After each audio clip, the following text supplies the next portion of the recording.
स्वाद अनुसार को सब्सक्राइब करें और सारे नए रेसिपी अपडेट्स के लिए बेल आइकन पर क्लिक कीजिए। आज जो मैं आपके साथ रेसिपी शेयर कर रही हूँ वो है क्विक, क्रिस्पी और टेस्टी, और वो है पोहा का चिवड़ा।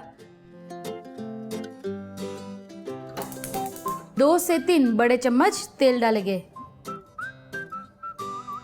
तेल गर्म होने के बाद इसमें हम मूंगफली को फ्राई करेंगे।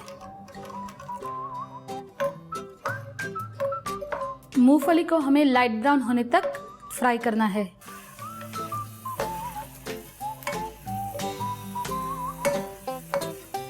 मूंगफली फ्राई हो चुकी है, अब हम इसे निकालेंगे।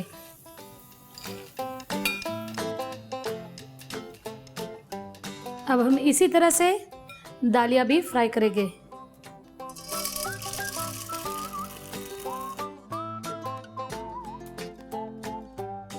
दालिया हो चुका है, अब हम इसे निकाल लेते हैं।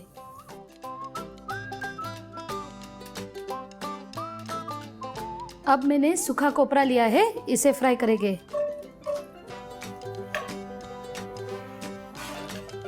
नारियल हो चुका है, इसको भी हम निकाल लेते हैं।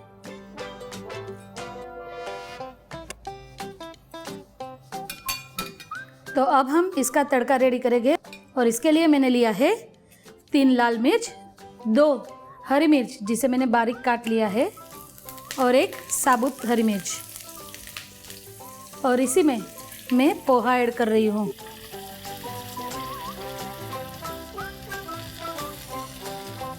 बिल्कुल ही धीमी आंच पे इसे हमें 5 से 10 मिनट के लिए रोस्ट करना है।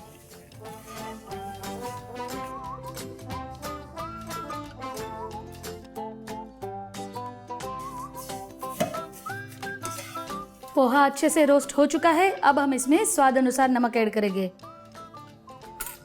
आधा चम्मच शुगर, ये ऑप्शनल है, अगर आपको शुगर पसंद नहीं है तो आप अवॉइड कर सकते हैं। 1/4 टीस्पून हल्दी, सबको अच्छे से मिक्स कर लेंगे।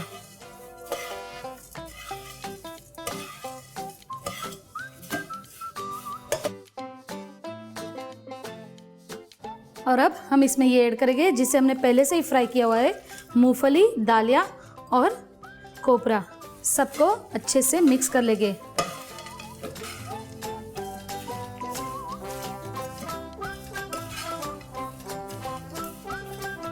चिवड़ा रेडी हो चुका है, अब हम गैस को बंद करेंगे। आप इस चिवड़े को ठंडा होने के बाद एयरटाइट कंटेनर में बंद करके करीबन 1 से 2 महीने तक स्टोर कर सकते हैं। ऐसी ही स्वादिष्ट गुजराती रेसिपीज़ के लिए लाइक कीजिए, शेयर कीजिए और सब्सक्राइब कीजिए स्वाद अनुसार को।